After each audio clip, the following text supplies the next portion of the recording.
नमस्कार दोस्तों, physical education Ira में आप सभी का स्वागत है। यह एनाटॉमी और फिजियोलॉजी की पार्ट 14 वीडियो है और बहुत अच्छे क्वेश्चन, सेलेक्टेड क्वेश्चन हैं जो आपके एग्ज़ाम के पॉइंट ऑफ व्यू से अच्छे होंगे। तो आइए स्टार्ट करते हैं। क्वेश्चन नंबर 425 से the germ bacteria of food are delayed by, देखिए डिस्ट्रॉयड बाई, यानी कहा है कि जो भोजन में बैक्टीरिया और जर्म होते हैं, जो हानिकारक चीज़ें होते हैं, वायरस बैक्टीरिया जो भी हो भोजन के द्वारा, तो वो किसके द्वारा मारे जाते हैं, ख़त्म किए जाते हैं, डिस्ट्रॉयड किए जाते हैं। तो जब हम भोजन कोई लेते हैं तो हमारे पेट में जाता है, स्टोमक में जाता है, वहाँ 2 से 3 घंटे भोजन रहता है और 2 से 3 घंटे भोजन रहता है तो वहाँ पे हमारा HCl, स्टोमक की दीवार से HCl हाइड्रोक्लोरिक एसिड वो सिक्रेट होता है और जब वो सिक्रेट होता है वहाँ से तो वही हमारे भोजन द्वारा आए हुए बैक्टीरिया और वायरस को डिस्ट्रॉय करता है, ख़त्म करता है। तो ऑप्शन नंबर बी सही है। अगला क्वेश्चन है कि in the process of digestion and the conservation of milk into casein is done by, कहा है कि डाइजेशन की प्रक्रिया में जब कोई चीज़ पाचन होता है, जैसे दूध का पाचन होता है, तो वो केशिन जो होती है इनटू केस दूध का पाचन जब होता है तो दूध का पाचन होने के बाद केशिन एक नाम की प्रोटीन है, केसिन नाम की प्रोटीन है, वो किसके द्वारा कन्वर्ट हो जाती है, किसके द्वारा कन्वर्ट होती है, तो रेनिन के द्वारा ही जो दूध की पाचन की प्रक्रिया होती है वो केसिन में कन्वर्ट होती है। तो ऑप्शन नंबर सी सही है। अगला क्वेश्चन है कि jejunum is the part of the one of the following. देखिए जेजुनम इलियम सीकम जो भी है ये पार्ट स्मॉल इंटेस्टाइन का, छोटी आंत का पार्ट है। ये स्मॉल इंटेस्टाइन छोटी आंत का पार्ट है। तो जेजुनम हो गया, इलियम हो गया, सीकम हो गया, तो ये सब आपकी छोटी आंत का पार्ट है। अगला क्वेश्चन है कि 428 the function of absorption in intestine is done by. देखिए जो हमारी छोटी आंत होती है, छोटी आंत में जो ऑब्जर्वेशन और शोषण की प्रक्रिया होती है वो किसके द्वारा होती है, तो हमारे जैसे छोटी आंत हो गई तो छोटी आंत की दीवारों में छोटे छोटे फिंगर लाइक स्ट्रक्चर होते हैं उंगलियों की तरह, और इसी को विल्ली बोलते हैं। और विल्ली ही इस पे ब्लड वेसल्स होती हैं, छोटी छोटी कैपिलरीज होती हैं जो हमारे भोजन में न्यूट्रिएंट्स, वाटर्स और पोषक तत्वों को अवशोषित कर लेते हैं और मल को, जो स्टूल होता है, उसको थोड़ा सा सॉलिड कर देती हैं। तो ऑप्शन नंबर ए सही है, विल्ली। नेक्स्ट क्वेश्चन है how many time of acid is found in the human body, यानी कि कितने एसिड पाए जाते हैं ह्यूमन बॉडी में। तो देखिए इसका कोई कन्फर्मेशन नहीं है। जैसे हाइड्रोक्लोरिक एसिड HCl हो गया और आपका एस्कॉर्बिक एसिड हो गया, उसके बाद आरएनए हो गया, DNA हो गया, ये भी एसिड है। ये सब एसिड हैं। लैक्टिक एसिड हो गया, तो ये सब कुछ एसिड हैं, उसका क्लियर नहीं मिला तो हम इसको गलत मानते हैं, लेकिन आप लोग जानिएगा कि ये सब एसिड हमारे शरीर में पाई जाती हैं। तो 429 को हम रॉन्ग मानते हैं।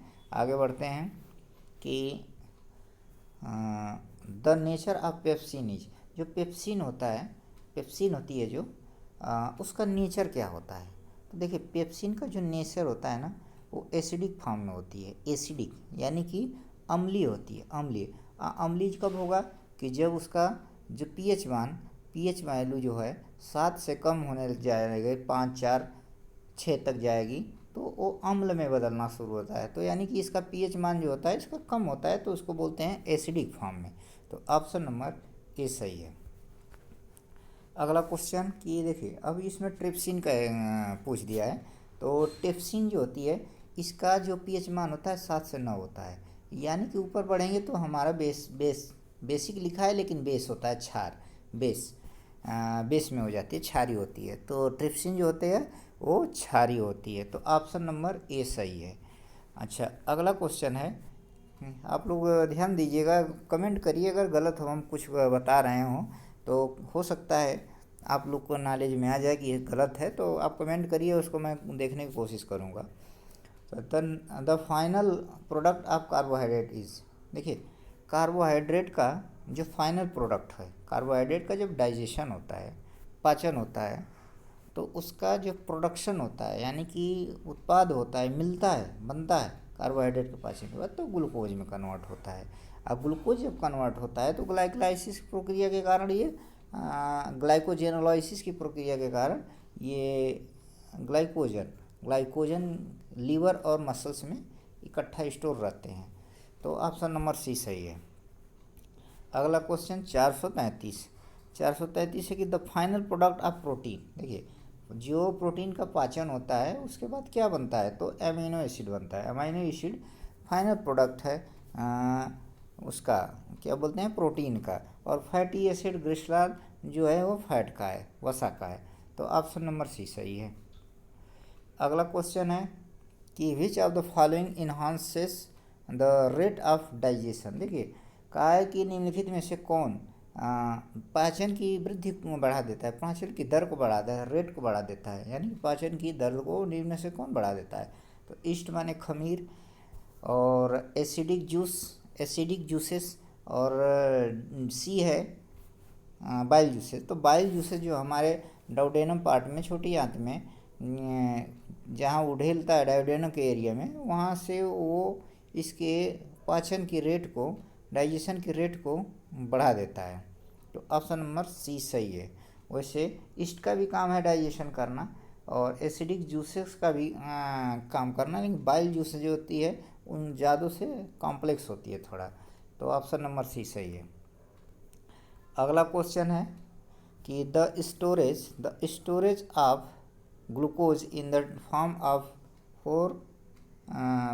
ऑफ ग्लाइकोजन, ये आप लोग इसको समझिएगा नहीं, इसको फोर मत समझिएगा। कि देखिए जो ग्लूकोज का ग्लाइकोजन के फॉर्म में स्टोरेज होता है, ग्लूकोज का ग्लाइकोजन के फॉर्म में जब स्टोरेज होता है तो कहाँ पे होता है, तो गिल्स, किडनी, स्प्लीन, लीवर में होता है। बता दिए थे हम पहले कि जो ग्लाइकोजन के रूप में स्टोर होते हैं लीवर और मसल्स में, तो मसल्स नहीं दिया है तो लीवर में। तो ऑप्शन नंबर बी सही है। अगला question, in which of the following human body part do maximum chemical reaction takes place, देखिए कहा है कि शरीर का कौन सा ऐसा बॉडी पार्ट है, कौन सा ऐसा अंग है जो सबसे ज़्यादा मैक्सिमम रासायनिक प्रतिक्रिया में भाग लेता है, रासायनिक क्रियाओं में भाग लेता है। तो आपको बता दें कि लीवर जो है हमारे शरीर का बायोकेमिकल फैक्ट्री है, उसमें सबसे ज़्यादा रासायनिक क्रियाएं होती रहती हैं। तो ऑप्शन नंबर ए सही है, लीवर। 437 हेपेटिक का पोर्टल, आप लोग सुने होंगे हेपेटिक का नाम, लेकिन आज बता दें कि hepatic portal system related to, जो हेपेटिक सिस्टम होता है पोर्टल, वो लीवर से संबंधित है, लीवर से संबंधित है। तो ऑप्शन नंबर बी सही है। अगला क्वेश्चन है कि the absorption of fat in intestine is perform by which of the following, देखिए कहा है कि हम बताएं ना कि छोटी आंत में छोटी फिंगर लाइक स्ट्रक्चर होता है, और ए स्ट्रक्चर को विल्ली कहते हैं। इन्हीं पे छोटी छोटी कैपिलरीज होती हैं, ब्लड वेसल्स होती हैं, जो भोजन के द्वारा एक लिक्विड फॉर्म में भोजन जब छोटी आंत में प्रवेश करता है तो उसमें उपस्थित विल्ली क्या करती हैं कि इसमें न्यूट्रिएंट्स, विटामिन, प्रोटीन, फैट का सारे चीज़, पोषक तत्वों का और वाटर का अवशोषण कर लेती हैं। जब अवशोषण करती हैं तो जो हमारा स्टूल है, मल है, वो धीरे धीरे सॉलिड हो जाता है, सॉलिड होके आगे बड़ी आंत में बढ़ता है। तो यहाँ पे सबसे ज़्यादा छोटी आंत में न्यूट्रिएंट्स का ऑब्जर्वेशन होता है, शोषण होता है। तो ये हो गया विल्ली। ऑप्शन नंबर डी सही है। अगला देखिए ये वाला क्वेश्चन 439 है। 439 जो वेस्टिबुलस के बारे में बताया है, ऑप्शन तो गलत है, इसमें ऑप्शन सारे गलत हैं, लेकिन वेस्टिबुलस का मतलब होता है कि जो हमारे कैनाल हैं, एंडोलिम्फ, जो पेरिलिम्स होते हैं कान में जो कैनाल होती है वेस्टिबुलस, उससे संबंधित है। तो उसमें कोई ऑप्शन ही नहीं दिया है, तो इसलिए ये गलत है और ईयर होगा इसका ऑप्शन, ईयर। तो अब इसका ऑप्शन कोई नहीं, तो इसलिए मैं थोड़ा सा नॉलेज देने की कोशिश किया हूँ। आगे बढ़ते हैं। The percentage of glucose in amino acid are. देखिए ये भी कहा है कि जो अमाइनो एसिड में ग्लूकोज का परसेंटेज होता है, आप लोग इसको सर्च करके बताइएगा 60% है कि 70% है कि 50%। आप लोग रियल बताइएगा सर्च करके, क्योंकि कई जगह डिफरेंट डिफरेंट दे रहा है और ये क्वेश्चन कभी भी आएगा नहीं। मेरा इस बुक में था, पेपर में था, तो मैं इसको डाल दिया, लेकिन ये कभी आएगा नहीं, ये अपवाद क्वेश्चन है, तो इसको छोड़ दीजिएगा। नेक्स्ट क्वेश्चन है कि which of the following organ the insulin is related. देखिए कहा है कि इंसुलिन जो है, इंसुलिन से कौन से आर्गन संबंधित हैं। तो इंसुलिन आप लोग को पता ही होगा कि ये डायबिटीज ग्लूकोज को कंट्रोल करने वाला हार्मोन है। तो ये पैनक्रियाज से ही इंसुलिन स्रावित होता है। पैनक्रियाज से इंसुलिन और ग्लूकोगॉन, अल्फा और डेल्टा हार्मोन स्रावित होते हैं। अल्फा, बीटा और डेल्टा, 3 हार्मोन, अल्फा, बीटा और डेल्टा। तो ऑप्शन नंबर सी सही है। अगला क्वेश्चन है the work of pancreas is control by. देखिए पैनक्रियाज का क्या नियंत्रण करने के लिए कार्य है, और नहीं, हाँ, पैनक्रियाज के कार्य को कौन कंट्रोल करता है, नियंत्रण करता है, ये क्वेश्चन है कि पैनक्रियाज के कार्य को कौन नियंत्रण करता है, किसके द्वारा। तो देखिए पैरासिम्पैथेटिक जो नर्व होती है, पैरासिम्पैथेटिक कंट्रोल करती है आपका वेगस नर्व। जब वेगस नर्व एक्टिव होती है तो उसके हार्मोनल बैलेंस को बनाने की कोशिश करती है, सिक्रेशन का काम कराती है। तो ऑप्शन नंबर सी सही है, वेगस नर्व। नेक्स्ट क्वेश्चन है कि which of the following molecules is the unit of protein molecules.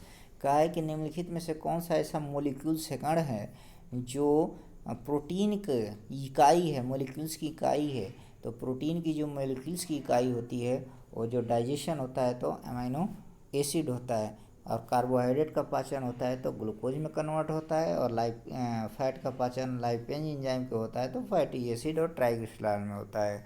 तो ऑप्शन नंबर ए सही है। नेक्स्ट क्वेश्चन है जब वीडियो आप लोग को ब्लर दिखे, धुंधली दिखे, तो आप लोग वीडियो की क्वालिटी बढ़ा लिए। 480 पे है, 480 पे इसकी क्वालिटी है, तो आप लोग 480 कर सकते हैं, तो अच्छा दिखेगा, आपको क्लियर दिखेगा। और जो ना समझ में आए आप लोग ज़रूर कमेंट करके पूछा करिए, बताया करिए, ताकि हमको लगे कि आप लोग वीडियो देख रहे हैं और कुछ सीखने की कोशिश कर रहे हैं। तो which of the following regulates the metabolic bolism of carbohydrate. देखिए कहा है कि कार्बोहाइड्रेट का मेटाबॉलिज्म, चयापचय की क्रिया को कौन रेगुलेट करता है। तो आपको यहाँ पे समझने वाली बात है कि जब हमारे शरीर में कार्बोहाइड्रेट का पाचन होता है, कार्बोहाइड्रेट पचता है, ग्लूकोज बनता है, और ग्लूकोज जब शरीर में होता है तो उसका रेगुलेशन का काम इंसुलिन करता है। तो ऑप्शन नंबर ए सही है, insulin. Which of the following catalysed the metabolic process.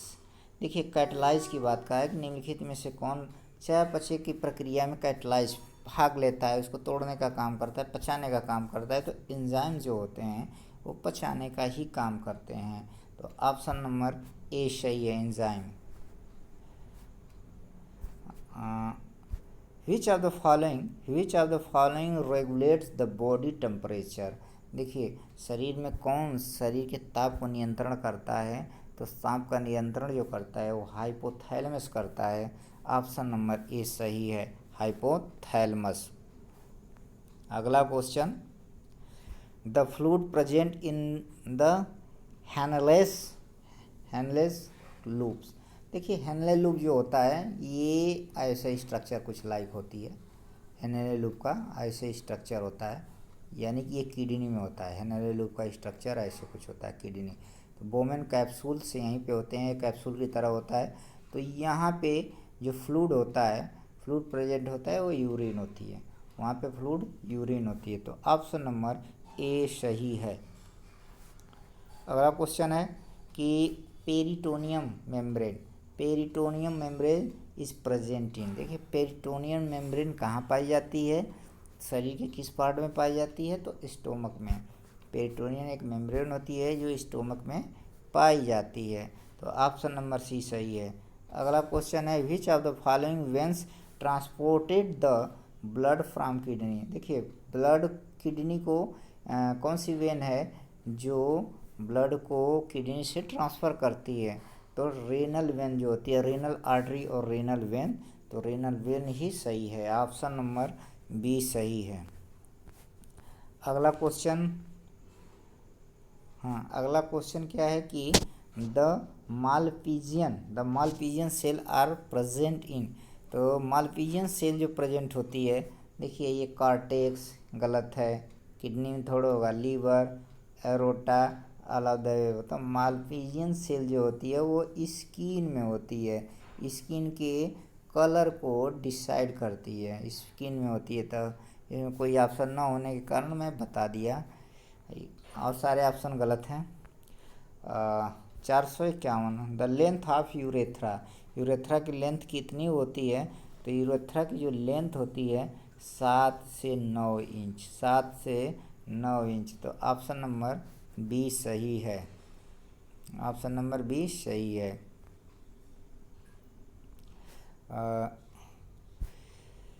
The collecting capacity of urine in urinary bladder, collecting capacity urine तो 13 से 20 औंस, 13 से 20 औंस। तो ऑप्शन नंबर इसमें सब गलत हैं, ऑप्शन नंबर इसमें सब गलत हैं। यानी 600 ml करीब होता है, 400 से 600 ml और 1300 से 13 से 20 औंस, 400 से 600 ml। तो ml में भी बता दीजिए, औंस में भी बता दीजिए। नेक्स्ट क्वेश्चन है कि the largest cell of the body is, यानी शरीर की बात किया है, मानव शरीर की बात किया है। तो शरीर में जो लार्जेस्ट सेल होती है, बिग सेल आकार में, वो होती है ओवम, जिसे अंडाणु बोलते हैं। तो ऑप्शन नंबर बी सही है।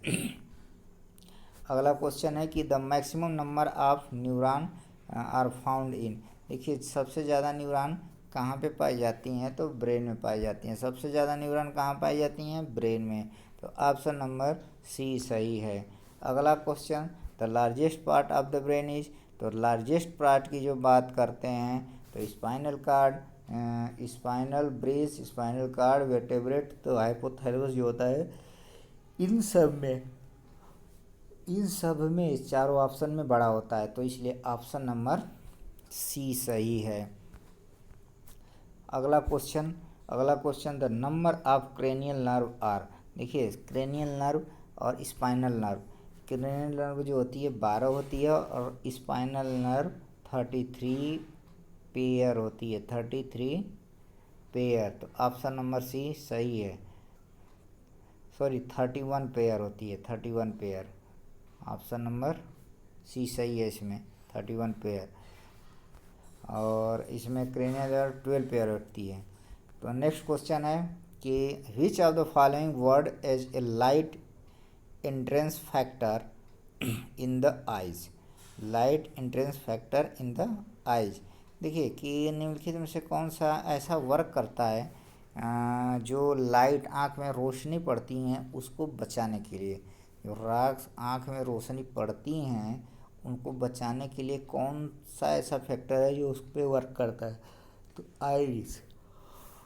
आइरिस जो ऐसी चीज़ है मसल्स में, आँख में, जो आँख को शिफ्ट करती है, उसके मसल्स को कॉन्ट्रैक्ट करने की काम करती है तेज़ी से। तो ऑप्शन नंबर ए सही है। वीडियो ज़्यादा मेरी लंबी होती चली जा रही है और मैं यहीं पे 447 क्वेश्चन पे ब्रेक करूँगा और नेक्स्ट वीडियो में नेक्स्ट क्वेश्चन डालूँगा। तो आप लोग वीडियो को सब्सक्राइब कर लें ताकि जैसे ही मैं वीडियो अपलोड करूं आपके यहाँ नोटिफिकेशन तुरंत पहुंचे। Thanks for watching my video.